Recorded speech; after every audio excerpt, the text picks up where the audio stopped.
गजा में कत्लेआम, मुस्लिम दुनिया वाज़े पैगाम देने में नाकाम। इसराइली जारियत के 36 रोज बाद हंगामी इजलास। रियाज में मुसलमान हुक्मरानों की रिवायती तकरीरें, जंग बंदी की तकरार। इसराइल को अल्टीमेटम दिया, न मगरबी कुव्वतों को ललकारा।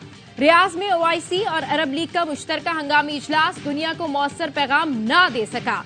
सऊदी वली-ए-अहद मोहम्मद बिन सलमान ने मुतालबा किया कि गजा का मुहासरा खत्म किया जाए और इंसानी इमदाद की रसाई दी जाए।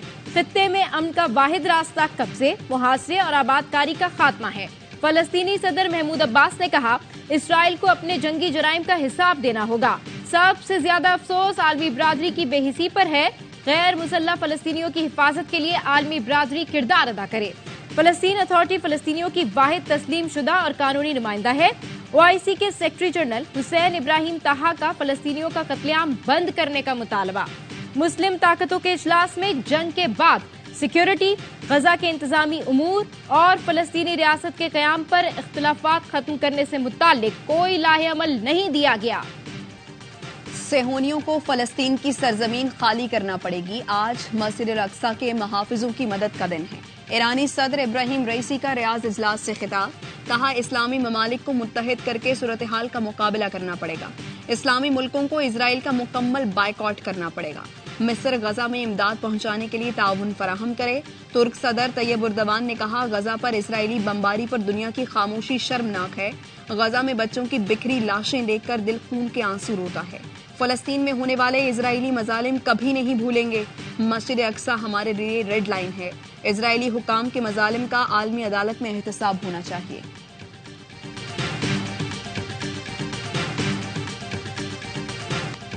गजा में कत्लेआम फौरी बंद किया जाए। निगरां वज़ीर आज़म अनवारुल हक काकड़ का रियाज इजलास से खिताब, कहा इसराइल फलस्तीन पर काबिज होकर जारियत कर रहा है। गजा में खुराक और अद्वियात फराहम की जाएं। सूरत हाल के हल के लिए फौरी मुज़ाकरात शुरू करने चाहिए। निगरां वज़ीर आज़म की फलस्तीनी सदर महमूद अब्बास से मुलाकात। निहत्ते ने फलस्तीनियों के कत्लेआम पर अफसोस का इजहार। इसराइली दहशतगर्दी पर आलमी खामोशी को शर्मनाक करार दिया।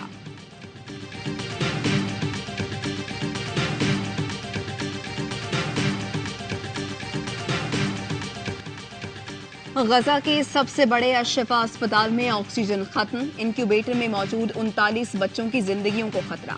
अशफा अस्पताल के डॉक्टर्स फट पड़े, कहते हैं दुनिया में कोई बाज़मीर है तो गजा पर मुसल्लत जंग रुके। यहाँ पानी है न बिजली, मुसलसल बमबारी हो रही है। अस्पताल मरीजों से भर गया है। इजरायली फोर्सेस ने अशफा अस्पताल का मुहासरा कर रखा है। बाहर शदीद झड़पें हो रही हैं। मरकजी दरवाजे तोड़े जा चुके। इजरायली फौज किसी भी वक्त अस्पताल में दाखिल हो सकती है, जहां 30,000 से ज्यादा फलस्तीनियों ने पनाह ले रखी है। वहशियाना बमबारी से मजीद 266 फलस्तीनी शहीद, शोहदा की तादाद 11,000 से तजावुज कर गई। गजा में मौत से जंग लड़ने वाले डॉक्टर का दर्दनाक पैगाम। लंदन एहतजाज में शरीक डॉक्टर जज्बात पर काबू न रख पाई। मुजाहिरे में शरीक डॉक्टर को अशफा अस्पताल के डायरेक्टर का मैसेज आया। डॉक्टर पैगाम पढ़ते हुए रो पड़ी। बरतानवी हेल्थ वर्कर्स ने गजा पर इसराइली हमलों के खिलाफ वजीर आजम हाउस के बाहर एहतजाज किया। मुजाहिरीन ने प्ले कार्ड्स पर इसराइली बमबारी में शहीद डॉक्टर्स के नाम लिख रखे थे। इसराइली मजालिम के खिलाफ लंदन में लाखों अफराद का मुजाहिरा। फलस्तीनी परचम उठाए मुजाहिरीन की इसराइल के खिलाफ नारेबाजी। खवातीन और बच्चों के अलावा व्हील चेयर पर बुजुर्गों की भी शिरकत। बरतानवी वज़ीर आज़म की मुजाहिरे पर पाबंदी लगाने की कोशिश नाकाम। चीफ पुलिस कमिश्नर से ऋषि सुनाक की हिदायत मानने से इनकार कर दिया। ब्रसेल्स की सड़कों पर हजारों अफराद निकल आए। नेतन्याहू की गिरफ्तारी। फलस्तीन को आज़ादी देने का मुतालबा। जनूबी अफ्रीका में भी इजरायली जाहरियत के खिलाफ एहतजाज। केप टाउन की सड़कों पर बड़ा मुजाहिरा। रैली में फलस्तीनी झंडों की बहार। मुजाहिरीन फलस्तीन की आज़ादी और फौरी जंगबंदी का मुतालबा करते रहे। इसराइल के खिलाफ मुस्लिम मुल्क मुत्तहिद हो जाएं। नुमाइंदा अक़वाम मुत्तहिदा की अपील। आईएससी और अरब लीग मुश्तरका इजलास में फिलिपे लाज़रेनी ने कहा, अरब मुल्क मुत्तहिद होकर सख्त तरीन इक़दाम करें, कोई कसर ना उठा रखें। फलस्तीनियों को अपने मुसलमान भाइयों की जरूरत है। गजा में इमदाद की फरहमी के लिए अपनी पूरी ताकत लगा दें। हम इस वक्त गजा के लिए जिंदगी की आखिरी उम्मीद है। बस यही तक था जो था। पाकिस्तान सेमीफाइनल में पहुंचने में नाकाम। वर्ल्ड कप में सफर तमाम, फाइनल 4 में जाने की उम्मीद इंग्लैंड ने टॉस जीतकर ही खत्म कर दी। पूरे इवेंट में ना चलने वाली इंग्लिश बैटिंग लाइन पाकिस्तान के खिलाफ चल पड़ी। पाकिस्तानी बॉलर्स को दिल खोलकर धोया। इंग्लैंड ने 337 रन का पहाड़ खड़ा किया। बेन स्टोक्स ने 84 रन बनाए। जो रूट के बल्ले से भी 60 रन निकले। जवाब में पाकिस्तान की बैटिंग शुरू होते ही विकेटें गिरना शुरू हो गई। अब्दुल्ला शफीक 0 पर, फखर जमान 10 रन बनाकर पेविलियन लौट गए। बाबर आजम का वर्ल्ड कप में मायूस कुन सफर भी 38 रन की इनिंग्स पर खत्म हुआ। रिजवान बड़ी इनिंग्स खेलने में नाकाम रहे। किसी पाकिस्तानी बल्लेबाज ने इतने रन्स ना बनाए जितने हारिस रऊफ ने लुटाए। पाकिस्तान की पेस बैटरी मेगा इवेंट में फ्यूज। तेज रफ्तार बॉलर ने 9 मैचेस में 533 रन दिए। वर्ल्ड कप की तारीख के महंगे तरीन बॉलर बनने का रिकॉर्ड बना लिया। पाकिस्तान की सबसे मजबूत कड़ी बॉलिंग ही पाकिस्तानी नाकामियों की सबसे बड़ी वजह बनी। शाहीन ने 18 विकेटें ली, लेकिन 13 लूजिंग कॉज में आई। स्पिन डिपार्टमेंट बिल्कुल फेल रहा। नसीम शाह की जगह आने वाले हसन अली भी कोई बड़ा फर्क ना डाल सके। बैटिंग में सबसे बड़ा नुकसान बाबर आजम का न चलना था।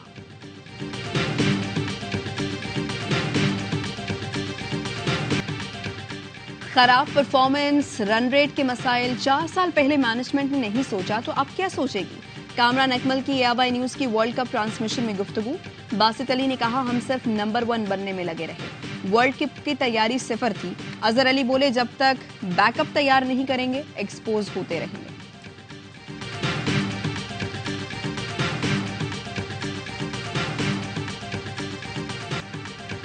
किसी जमात के खिलाफ इत्तेहाद नहीं बना रहे। हम ख्याल लोगों के साथ एडजस्टमेंट करना या अलायंस बनाना सबका हक है। वक्त आ गया है सिंध में मुतबादिल क़यादत लाई जाए। लीगी रहनुमा ख्वाजा साद रफीक की कराची में मीडिया से गुफ्तगू। अयाज सादिक ने दोबारा पीपल्स पार्टी से इत्तेहाद का इशारा दे दिया। बोले, पीपी हमारे साथ 16 माह तक हुकूमत में शामिल रही। जरूरत पड़ी तो आगे भी साथ चलेंगे। वजीर आज़म लाहौर से नहीं तो फिर जाती उम्रा से होगा। सिंध में बड़े इत्तेहाद की तरफ पेशकदमी। नून लीगी वफ्द कराची में अहम मुलाकातें। जीडीए के सरबराह पीर पगारा से मुलाकात। नवाज शरीफ का पैगाम पहुंचाया। लीगी वफ्द की जेयूआई के रहनुमा राशिद सुमरो से भी मुलाकात। साद रफीक ने लीगी क़यादत की तरफ लाड़काना में जेयूआई के जलसे में शिरकत की दावत कबूल कर ली। लीगी वफ्द कल एमक्यूएम क़यादत से मुलाकात के लिए बहादुराबाद जाएगा।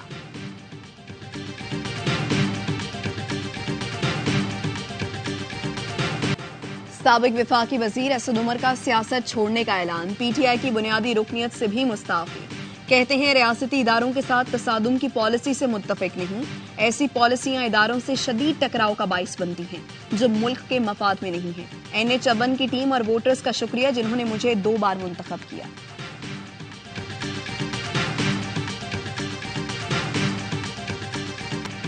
चिल्ला उल्टा पड़ गया। जब गया तो एक केस नहीं था। 73 साल की उम्र में 86 मुकदमात हैं। आज 20वें केस में जमानत मिली है। बाकी केसों में जमानती कहां से लाऊं? अवामी मुस्लिम लीग के सरबराह शेख रशीद अहमद कहते हैं, ताल्लुकात अच्छे थे, न जाने किसकी नजर लग गई। अपील है जो बेगुनाह जेल में है उन्हें जमानत दी जाए। क्या मुस्लिम लीग नून को लेवल प्लेइंग फील्ड नहीं मिलनी चाहिए? राना सनाउल्लाह का सवाल। दावा किया, शफाफ इंतखाबात में मरकज और पंजाब में हुकूमत बनाएंगे।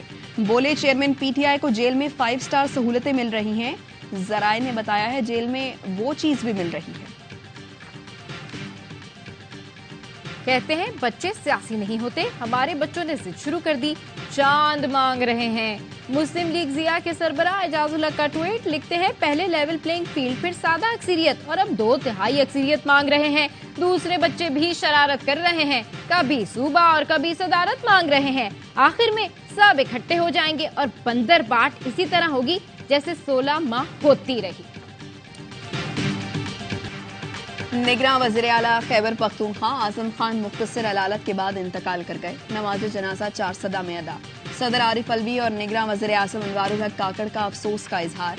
साबिक सेक्रेटरी इलेक्शन कमीशन कुंवर दिलशाद कहते हैं, वज़ीर आला के इंतकाल से तमाम इख्तियारात गवर्नर के पास आ गए। सेनेट में कायदे ऐवान और अपोजिशन लीडर नए वज़ीर आला के नाम पर मुशावरत करेंगे। साबिक एडवोकेट जनरल सैमुअल अहमद कहते हैं, निगरान वज़ीर आला के इंतकाल पर नए वज़ीर आला का इंतखाब कैसे होगा, इस पर आइन मुकम्मल खामोश है।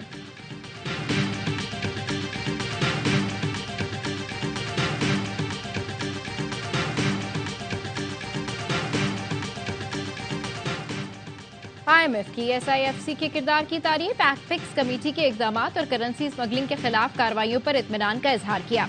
जराये के मुताबिक मुज़ाकरात में डॉलर के मुकाबले रुपए के एक्सचेंज रेट से मुतालिक उमूर का जायजा लिया गया। ब्रीफिंग में करेंसी स्मगलिंग के सद्देबाब के इकदाम, गैर कानूनी मनी एक्सचेंज कंपनीज के खिलाफ कार्रवाइयों से आगाह किया गया। गैर कानूनी करेंसी डीलर्स के खिलाफ मुश्तरका कार्रवाइयों पर IMF ने इजहार इत्मीनान किया। वडेरों के जूनियर पार्टनर्स कराची से वोट लेकर उनके कदमों में डाल देते हैं। कराची के नौजवानों के मुस्तकबिल को बेचा गया। अब कराची के लोग दुरुस्त सियासी फैसला करेंगे। अमीर जमात इस्लामी कराची हाफिज नईमुर रहमान कहते हैं, देखते हैं कराची के नौजवान को सरकारी मुलाजमत कैसे नहीं मिलती। हमें किसी इत्तेहाद की जरूरत नहीं, ये सारे मिल जाएं, हम इन्हें बदतरीन शिकस्त से 2-4 करेंगे।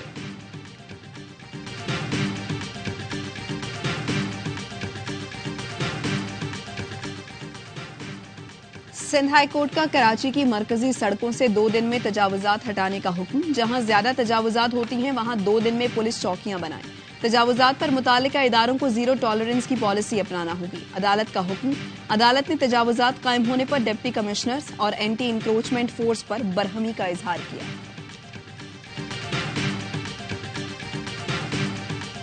गैर कानूनी मुकीम अफगान शहरियों की वतन वापसी जारी। गुज़िश्ता रोज 3605 गैर कानूनी अफगान बाशिंदे वापस चले गए। अब तक 2,14,398 गैर कानूनी मुकीम अफगान बाशिंदों का इनखला का अमल मुकम्मल हो चुका। हुकूमत पाकिस्तान ने अवाम से अपील की है, गैर कानूनी मुकीम अफराद के खिलाफ हेल्पलाइन 1700 पर शिकायत दर्ज करवाएं। फखरे पाकिस्तान JF-17 थंडर ऊंची उड़ान के लिए तैयार। एयर शो में शिरकत के लिए दुबई पहुंच गए। दुबई एयर शो अल मखदूम इंटरनेशनल एयरपोर्ट पर 13 से 17 नवंबर तक जारी रहेगा। भारतीय माहिरीन ने एतराफ किया कि जदीद टेक्नोलॉजी के दावों के बावजूद भारतीय तेजाज नाकाम और पाकिस्तानी थंडर कामयाब तैयारा है। अपनी सरजमीन पर बेघर, इजरायली दहशतगर्दी से फलस्तीनी दरबदर। गजा की 90 साला खातून दूसरी बार बेघर। दादी, पोतों और पड़पोतों के हमरा कई घंटे पैदल सफर करती रही। एक जख्मी खातून जिंदगी बचाने के लिए व्हील चेयर पर अस्पताल से निकल पड़ी। शौहर इजरायली फोर्सेस को बद्दुआएं देता रहा। एक और खातून 5 घंटे पैदल सफर करके गजा से 14 किलोमीटर दूर अपने 2 कमसिन बच्चों के साथ मुंतकिल हुई। वीडियोस ने दिल दहला दिए। सिर्फ इसराइल नहीं बल्कि यूरोप भी गजा में नस्लकुशी का जिम्मेदार है। गजा में फलस्तीनियों की नस्लकुशी पर आयरिश खातून MP क्लेयर डॉली यूरोपीय पार्लियामेंट पर बरहम, कहती हैं यूरोप की इतनी जुर्रत भी नहीं कि जंग बंदी का मुतालबा करे, क्योंकि उनके भी दिए हुए हथियारों से गजा में नस्लकुशी हो रही है। आयरिश MP यूरोपीय यूनियन कमीशन की सरबराह पर बरस पड़ी। कहा, यहाँ आकर अपने हाथों से खून साफ करने की जरूरत नहीं। आप 1 माह पहले इसराइल गई और उनकी हिमायत की। वर्ल्ड कप में ऑस्ट्रेलिया की मुसलसल 7वीं जीत, बांग्लादेश को 8 विकेटों से हरा दिया। कैंगरूज ने 307 रन का हदफ 45वें ओवर में पूरा कर लिया। मिचेल मार्श ने 177 रन की मैराथन इनिंग्स खेली।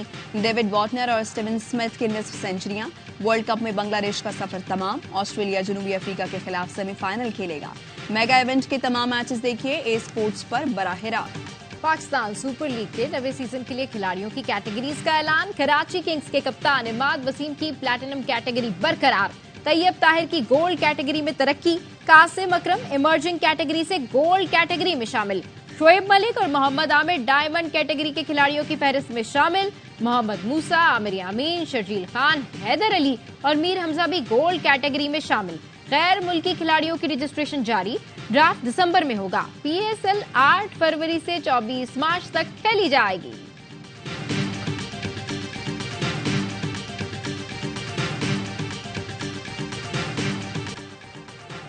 खलजी प्रेली में स्टॉक कैटेगरी के मुकाबले 52 मर्द और खवातीन ने हिस्सा लिया। फिनिशिंग पॉइंट से चंद गज के फासले पर टीम सुल्तान की गाड़ी उलट गई। ड्राइवर और नेविगेटर हादसे में महफूज रहे।